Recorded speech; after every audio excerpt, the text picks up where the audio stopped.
दोस्तों, भारत में जनगणना का कार्य शुरू हो चुका है और उसी के बारे में मैं कुछ जानकारी आपको देने वाला हूं। दोस्तों, यह जनगणना 2027 होने वाला है और यह जनगणना 2 चरणों में होने वाला है। पहला चरण में HLO मतलब कि house listing and housing census operation किया जाएगा, मतलब कि मकान सूचीकरण एवं मकानों की गणना की जाएगी, और दूसरे चरणों में जनसंख्या जनगणना किया जाएगा। तो यह चरण सिर्फ मकानों की सूचीकरण एवं मकानों की गणना में किया जाएगा। और यहाँ पर आप देख सकते हैं लिस्ट जो आपके राज्य में कब जनगणना होने वाला है, वो यहाँ पर डेट वाइज दिया हुआ है। मतलब सेल्फ जनगणना आप कब कर सकते हैं वो आपका यहाँ पर दिया हुआ है। आपका यहाँ पर राज्य और यहाँ पर डेट वगैरह दिया हुआ है। और इस जनगणना के लिए ऑफिसर्स कर्मचारी भी डिप्यूट किया गया है, वो कब करेंगे आपके राज्य में। तो यहाँ पर देखिए, पहले सेल्फ एनुमरेशन अवधि यहाँ पर दिया हुआ है। जैसे कि यहाँ पर उत्तराखंड में देखिए तो 10 अप्रैल से 24 अप्रैल तक दिया हुआ है, और ये 10 अप्रैल से 24 अप्रैल तक आप यहाँ पर सेल्फ एनुमरेशन कर सकते हैं, खुद से जनगणना कर सकते हैं। और इसके बाद आपका 25 अप्रैल से 24 मई तक आपके घर में कर्मचारी आएंगे जनगणना करने के लिए। तो यहाँ पर हम झारखंड की बात करेंगे तो झारखंड में कब से होने वाला है, तो यहाँ पर आप देख सकते हैं। यहाँ पर देखिए, दिल्ली, महाराष्ट्र, मेघालय, राजस्थान और झारखंड, यहाँ पर 1 मई से 15 मई तक आप सेल्फ एनुमरेशन कर सकते हैं, खुद से आप जनगणना कर सकते हैं ऑनलाइन अपने लैपटॉप या मोबाइल से। और इसके बाद आपका 16 मई से 14 जून तक आपके घर में कोई कर्मचारी आएंगे, और वो अगर आप खुद से नहीं करते हैं तो वो आपके घर में आकर के कुछ जानकारी मांगेंगे, आपको बताना है और वो जनगणना हो जाएगा। अगर आप खुद से करते हैं ऑनलाइन तो आपको अंतिम में एक ऐसी ID दिया जाएगा, उस ID को सिर्फ उस अधिकारी को, उस कर्मचारी को बताना है जब आपके घर में 16 मई से 14 जून तक आएंगे इसके बीच में, तो उसको सिर्फ ऐसी ID बता देना है और कुछ भी नहीं बताना है। दोस्तों, आज के इस वीडियो में हम देखने वाले हैं कि खुद से आप अपने से अपना जनगणना कैसे कर सकते हैं, उसके प्रोसेस को देखने वाले हैं। दोस्तों, यह जनगणना पहली बार डिजिटलाइज हो रहा है, ऑनलाइन किया जा रहा है, ऑनलाइन का भी मतलब मौका दिया जा रहा है। क्योंकि दोस्तों, जब आप ऑनलाइन करेंगे तो सरकार को समय की बचत होगी, और इससे लोग खुद से घर बैठे भी ऑनलाइन अपना जनगणना कर सकते हैं। दोस्तों, 100 गणना क्यों जरूरी हो जाता है? क्योंकि दोस्तों, आजकल के डिजिटल दुनिया में बहुत सारे फ्रॉड भी हो रहे हैं। क्योंकि हमारे घर में अगर कोई बाहर से कोई कर्मचारी आते हैं, कोई भी व्यक्ति आते हैं, तो हम अपना डिटेल्स बताने से कतराते हैं, क्योंकि हमारा डिटेल्स कोई भी ले जाएगा तो हमें डर रहता है कि पता नहीं क्या होगा, नहीं होगा। सरकार के द्वारा यह पोर्टल दिया गया है जिसके माध्यम से आप खुद से घर में बैठ करके अपना डिटेल्स फिलअप कर सकते हैं बिना किसी फ्रॉड के। और आपको इस बात का डर भी नहीं रहेगा कि आप किसी और को अपना डिटेल्स शेयर कर रहे हो, क्योंकि सरकार का यह वेबसाइट है, पोर्टल है। आप सरकार के पोर्टल पर, वेबसाइट पर अपना डिटेल्स शेयर कर रहे हैं, और सरकार के पास आपकी जानकारी गोपनीय रहेगी, और इससे सरकार को समय की बचत भी होगी, और डिजिटल भारत की यह एक अच्छी कदम है। दोस्तों, इससे क्या लाभ हो सकता है? दोस्तों, इससे सरकार को पता रहेगा कि भारत की कौन सी राज्य में क्या स्थिति है, किस व्यक्ति को क्या जरूरत है, हर एक व्यक्ति की स्थिति का पता रहेगा, और उसके हिसाब से जो भी गवर्नमेंट का स्कीम आएगी, जो भी योजनाएं आएगी, वो योजना उस व्यक्ति को प्राप्त होगा, उस व्यक्ति को लाभ होगा जिसको उसकी जरूरत है। दोस्तों, यहाँ पर कुछ ऑप्शन दिए गए हैं। यहाँ पर 100 गणना की अवधि आप देख सकते हैं। अपने राज्य की 100 गणना आप कब से कब तक कर सकते हैं, और आपके राज्य में कब आपके घर कर्मचारी आएंगे। यहाँ पर 2 डेट दिया गया है।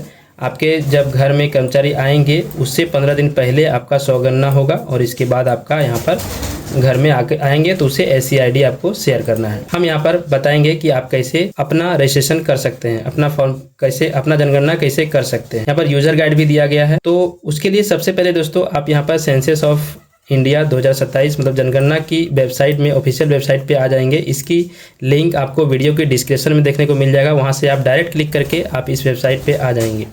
इसके बाद यहाँ पर सबसे पहले आपको सेलेक्ट अपना यहाँ पर राज्य चुनना है, जो भी राज्य है आपका वो यहाँ पर राज्य चुनेंगे। इसके बाद इस कैप्चा को यहाँ पर फिलअप करना है। अगर आपको यहाँ पर कैप्चा अच्छे से समझ में नहीं आता है तो यहाँ पर आप रिफ्रेश करके कैप्चा को बदल भी सकते हैं। यहाँ पर जब हम बदल रहे हैं तो यहाँ पर एरर आ रहा है दोस्तों, तो चलिए हम इसी कैप्चा को यहाँ पर डालते हैं। इसके बाद वेरीफाई एंड प्रोसेस में आपको क्लिक करना है। तो इनवैलिड कैप्चा आ गया, मतलब कैप्चा हमने गलत डाला था तो इसलिए इनवैलिड आ गया। इसके बाद फिर से हम डालते हैं दोस्तों कैप्चा डालने के बाद यहाँ पर आपको स्वागत है करके आएगा। जनगणना 2027 के मकान सूचीकरण कार्य चरण के 100 गणना पोर्टल में आपका स्वागत है। तो यहाँ पर आपको ओके कर देना है और आगे बढ़ जाना है। इसका दोस्तों यहाँ पर आगे आएंगे तो यहाँ पर आपको name of the head of the house hold, मतलब कि आपके परिवार में जो भी हेड है उसका नाम, यहाँ पर हेड जिसको आप बनाना चाहते हैं या फिर जो भी आपके मम्मी या पापा को हेड बनाना चाहते हैं तो यहाँ पर आपको डालना है उनका नाम, और एक मोबाइल नंबर यहाँ पर डालना है। एक मोबाइल नंबर से OTP जाएगा, उसके एक मोबाइल से एक परिवार का यहाँ पर फॉर्म भराएगा। तो यहाँ पर नाम डालना है, इसके बाद मोबाइल नंबर डालना है, इसके बाद ईमेल आईडी आप डाल भी सकते हैं वरना इसे ब्लैंक भी छोड़ सकते हैं। तो सबके पास ईमेल आईडी होता ही है तो आप भी यहाँ पर ईमेल आईडी डाल दें, बेहतर होगा। इसके बाद यहाँ पर वेरीफाई एंड प्रोसेस में क्लिक करना है। तो देखिए यहाँ पर send OTP your mobile number, OTP भेज दिया गया है। यहाँ पर हम ओके करेंगे और यहाँ पर OTP को डालेंगे और यहाँ से आपको लैंग्वेज सेलेक्ट कर लेना है, जिस भी लैंग्वेज में आप यहाँ पर जनगणना करने वाले हैं वो यहाँ पर लैंग्वेज यहाँ पर सेलेक्ट कर लेंगे। तो यहाँ पर हम हिंदी सेलेक्ट कर लिए हैं। अब यहाँ पर OTP डालेंगे और वेरीफाई में क्लिक करेंगे। वेरीफाई में क्लिक करते ही आपका देखिए यहाँ पर 6 स्टेप में ये जनगणना का कार्य पूर्ण होगा। यहाँ पर आपका झारखंड यहाँ पर आ चुका है। यहाँ पर जिला यहाँ से आपको सेलेक्ट करना है। इसके बाद यहाँ पर पिन कोड अपना डालना है। पिन कोड डालने के बाद दोस्तों यहाँ पर आपको यहाँ पर मैप दिखाया गया है। इस मैप में जहाँ पर भी आपका लोकेशन है, आपका घर है, वहाँ पर आपको सेलेक्ट करना है। उसे कैसे करना है, जैसे कि यहाँ पर मेरा यहाँ पर दिया गया है तो यहाँ से हम अपना गांव यहाँ पर सर्च करेंगे।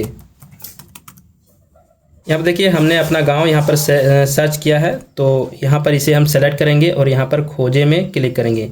देखिए लोकेशन मिल गया है। कृपया मानचित्र पर मार्क को अपने घर तक खींचे, ड्रैग करें। तो यहाँ पर ड्रैग करके आपका घर जहाँ पर है वहाँ पर ड्रैग करना है। और जैसे कि यहाँ पर बंदा जोड़ा शो कर रहा है तो इसमें हम क्लिक करेंगे। दोस्तों यहाँ पर अपना गांव विलेज खोजने के बाद यहाँ पर जब आप डबल क्लिक करेंगे तो आपको ये जूम होता हुआ दिखाई देगा और यहाँ से आपका घर जहाँ पर भी है वहाँ पर आपको सेलेक्ट करना है। दोस्तों मैप में जब आपका घर यहाँ से सर्च हो जाएगा, यहाँ पर सर्च कर लेंगे, सर्च हो जाएगा, अपना विलेज दिख जाएगा तो विलेज में ही आपको डबल टैप करना है माउस से, तो आपका जूम होता हुआ नज़र आएगा ये मैप। और इस मार्क को, जैसे कि ये मार्क जो आ रहा है, इस मार्क को अपने घर में सेट करना है। आपका जो भी घर है यहाँ पर मैप में दिख जाएगा, वहाँ पर सेट कर देना है। और इसके बाद स्थान की पुष्टि में यहाँ पर आपको क्लिक करना है। यहाँ पर अक्षांश देशांतर यहाँ पर नंबर आ जाएगा लॉन्गिट्यूड लैटिट्यूड का, और इसे आप स्थान की पुष्टि करे में क्लिक करना है तो आपका स्थान की पुष्टि कर दिया जाएगा। इसके बाद यहाँ पर सहेजे और आगे बढ़े में आपको क्लिक करना है, क्योंकि आगे बढ़ने के लिए। और अगर पुनः आपको करना है तो पुनः स्थापित करें में क्लिक करके आप पुनः कर सकते हैं। तो इसमें क्लिक करेंगे और यहाँ पर हमें क्लिक करेंगे तो आगे जो आपसे प्रश्न पूछे जाएंगे वो यहाँ पर प्रश्न दिए हुए हैं। आप प्रश्न को पढ़ते जाएं और यहाँ पर उसका आंसर टिक करते जाएं। यहाँ पर अगर प्रश्न समझ में ना आए तो यहाँ पर आप आई वाले आइकन में जैसे ही ले जाएंगे कर्सर को तो यहाँ पर आपको डिटेल्स यहाँ पर देखने को मिलेगा कि जैसे कि जनगणना मकान के फर्श में प्रयुक्त मुख्य सामग्री, मतलब जनगणना मकान के फर्श के निर्माण के लिए प्रयुक्त मुख्य सामग्री का चयन करें। मतलब जो फर्श जो आपका नीचे बना हुआ है वो किस चीज़ से बना हुआ है, मिट्टी, लकड़ी, बांस, पक्की ईंट, पत्थर, सीमेंट, टाइल्स से किस चीज़ से बना हुआ है वो आपको यहाँ पर सेलेक्ट करना है। इसके बाद दूसरा क्वेश्चन यहाँ पर जनगणना मकान के दीवार में प्रयुक्त मुख्य सामग्री, दीवार आपका किस चीज़ से बना हुआ है वो आपको यहाँ पर सेलेक्ट करना है। इसके बाद दोस्तों यहाँ पर जनगणना मकान की छत में प्रयुक्त मुख्य सामग्री, छत किस चीज़ से बना हुआ है, घास फूस से बना हुआ है तो इसे आप सेलेक्ट करें। प्लास्टिक या पॉलीथीन से बना हुआ है, हाथ से बना हुआ है या मशीन निर्मित टाइल्स है, या फिर पक्की ईंट है, पत्थर से, सिलेट से, GI धातु से, कंक्रीट से, किस चीज़ से बना हुआ है आपको यहाँ पर सेलेक्ट करना है। जो भी चीज़ से आपका बना हुआ है वो आपको यहाँ पर सेलेक्ट करना है। इसके बाद नेक्स्ट है जनगणना मकान की स्थिति क्या है, तो यहाँ पर अच्छी है, रहने योग्य है, या जर्जर शीर्ष है, जीर्ण शीर्ष है। तो यहाँ पर जैसे भी है आपको, जो भी आपका मकान जैसे भी है वो आपको यहाँ पर सेलेक्ट करना है। अच्छी है तो अच्छी में सेलेक्ट करना है, रहने योग्य है, सिर्फ जर्जर मकान है, रहने योग्य है तो यहाँ पर रहने योग्य में आपको क्लिक करना है। और इसके बाद यहाँ पर सहेजे और आगे बढ़े में आपको क्लिक करना है। इसके बाद यहाँ पर हाँ कर देना है। इसके बाद सामान्य जानकारी यहाँ पूछा जा रहा है कि इस परिवार में सामान्यतः रहने वाले व्यक्तियों की कुल संख्या कितनी है, वो यहाँ पर आपको डालना है। जितना भी आपके एक परिवार में जितने भी व्यक्ति हैं वो यहाँ पर आपको फिलअप करना है। 4 है या 5 है या 10 है, जितना भी है आपको यहाँ पर डालना है। और मुखिया का नाम यहाँ पर जो आप शुरू में डाले थे वो यहाँ पर आपको देखने को मिलेगा।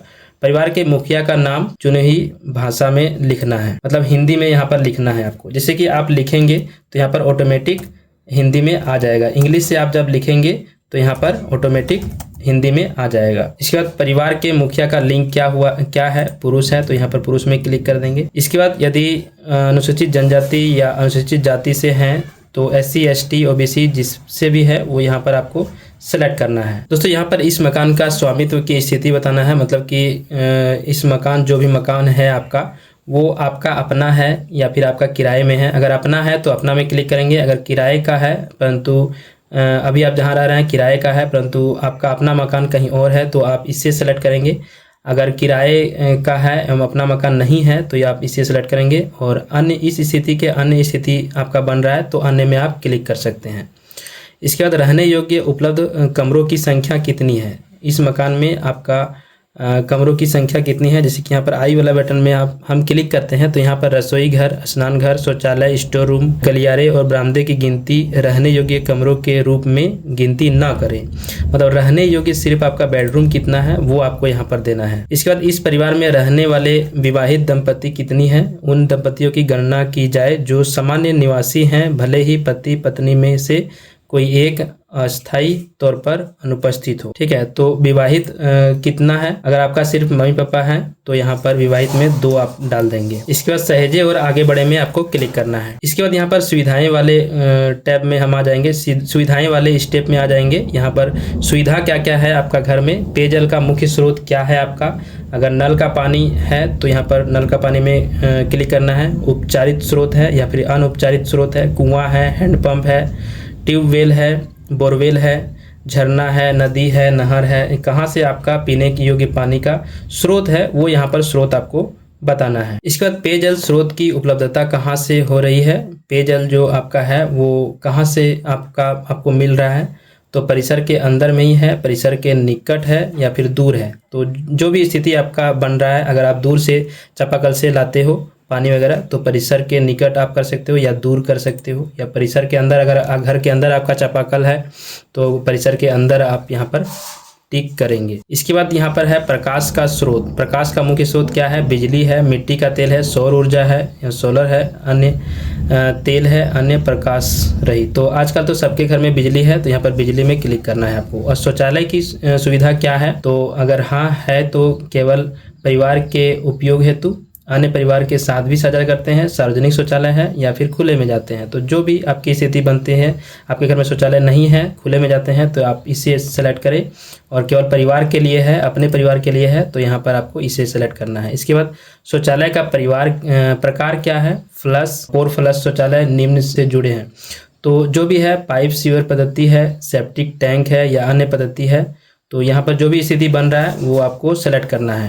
या फिर 2 गड्ढा वाला शौचालय है, स्लैब के साथ या स्लैब के बिना है, खुला है, या फिर एकल गड्ढा है, एक ही गड्ढा है, स्लैब के साथ या स्लैब के बिना। तो जो भी स्थिति आपका बनता है वो आपको यहाँ पर सेलेक्ट करना है। इसके बाद गंदे पानी की निकासी किससे जुड़ी हुई है, गंदा पानी जो आपका निकलता है घर से तो वो कहाँ जाती है, ढकी नली में जाती है, खुली नली में जाती है, किसी भी नाले से नहीं। तो जो भी स्थिति है खुला में जाता है, गांव में तो खुला में जाता है तो खुली नली से जाती है तो इसे आपको सेलेक्ट कर लेना है। और बाजार में ढकी नली होती है तो ढकी नली में आपको सेलेक्ट कर लेना है। परिसर के अंदर स्नान सुविधा की उपलब्धता क्या है, मतलब नहाने का क्या सुविधा है, नहाने का एक अलग बाथरूम है या फिर छत के बिना ही बाथरूम है या नहीं है।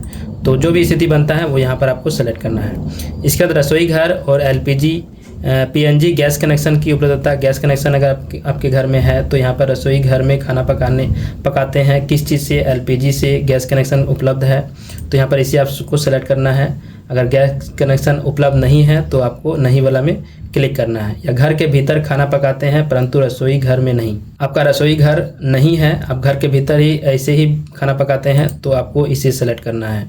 या फिर खुले में आप अगर गैस कनेक्शन है, खुले में आप घर में खाना बनाते हैं तो आपको इसे सेलेक्ट करना है। खाना पकाने के लिए प्रयुक्त मुख्य ईंधन क्या है आपके पास, जलाऊ लकड़ी के द्वारा आप बनाते हैं या फसल का अवशेष से बनाते हैं या उपला से बनाते हैं, मतलब गोईठा। इसके बाद पक्का कोयला से बनाते हैं या मिट्टी के तेल से या LPG से या बिजली से। तो जो भी चीज़ से आप खाना पकाते हैं वो यहाँ पर आपको सेलेक्ट कर लेना है। इसके बाद सहेजे और आगे बढ़े में आपको क्लिक करना है, यहाँ हाँ करेंगे। इसके बाद परिसंपत्तियां, मतलब संपत्ति आपके पास क्या क्या है, रेडियो ट्रांजिस्टर है तो यहाँ पर क्या है, परंपरागत रेडियो सेट है, मोबाइल स्मार्टफोन है या किसी अन्य उपकरण है, तो जो भी है आपको यहाँ पर क्लिक कर लेना है। टेलीविजन, अगर दूरभाष मुक्त डिश है, अन्य डिश, केबल कनेक्शन है, कुछ भी है तो यहाँ पर आपको सेलेक्ट कर लेना है। इंटरनेट की सुविधा क्या है, लैपटॉप कंप्यूटर में है, मोबाइल स्मार्टफोन में है या किसी अन्य उपकरण डिवाइस में है, तो इंटरनेट की सुविधा जिसमें भी है आपको उसे सेलेक्ट करना है। तो आजकल मोबाइल स्मार्टफोन सबके घर में है जिसमें इंटरनेट की सुविधा है, तो आपको इसे सेलेक्ट करना है। अब लैपटॉप कंप्यूटर है या नहीं है, तो यहाँ पर आपको सेलेक्ट कर लेना है तो हाँ में क्लिक करना है, नहीं है तो नहीं में। टेलीफोन और मोबाइल फ़ोन, स्मार्टफोन अगर है, केवल लैंडलाइन है या फिर मोबाइल फ़ोन है, स्मार्टफोन है या अन्य साधारण मोबाइल है, तो अन्य साधारण मोबाइल हो गया कीपैड वाला, तो इसे आपको सेलेक्ट करना है। या फिर दोनों हैं तो दोनों में आपको सेलेक्ट करना है। इसके बाद दोस्तों साइकिल और स्कूटर, मोटर साइकिल यहाँ मांगा जा रहा है, तो अगर आपके घर में साइकिल है तो साइकिल में क्लिक करेंगे, मोटरसाइकिल है तो मोटरसाइकिल में क्लिक करेंगे, दोनों है तो दोनों में क्लिक करेंगे, अगर नहीं है तो नहीं में आपको क्लिक करना है। इसके बाद कार, जीप, वैन ये सब अगर है तो हाँ में क्लिक करना है, नहीं है तो नहीं में क्लिक करना है। परिवार द्वारा उपभोग किए जाने वाले मुख्य अनाज, मतलब आपके घर में मुख्य स्रोत क्या है खाना खाने के लिए, तो चावल बनता है सबके घर में या रोटी बनता है, तो इसमें से किसी एक को ही आपको सेलेक्ट करना है मुख्य रूप से जो भी खाना आपके घर में बनता है।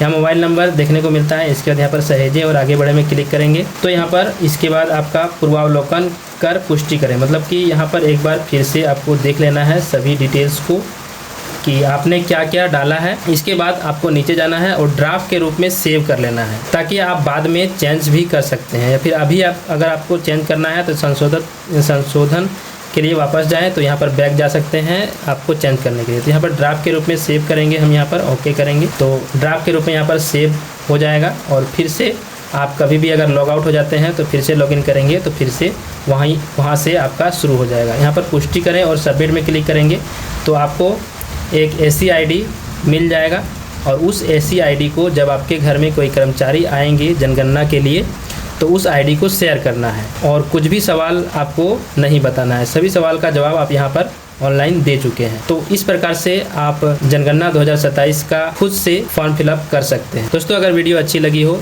तो वीडियो को लाइक, शेयर एंड सब्सक्राइब जरूर करें। मिलते हैं दोस्तों नेक्स्ट वीडियो में, तब तक के लिए धन्यवाद।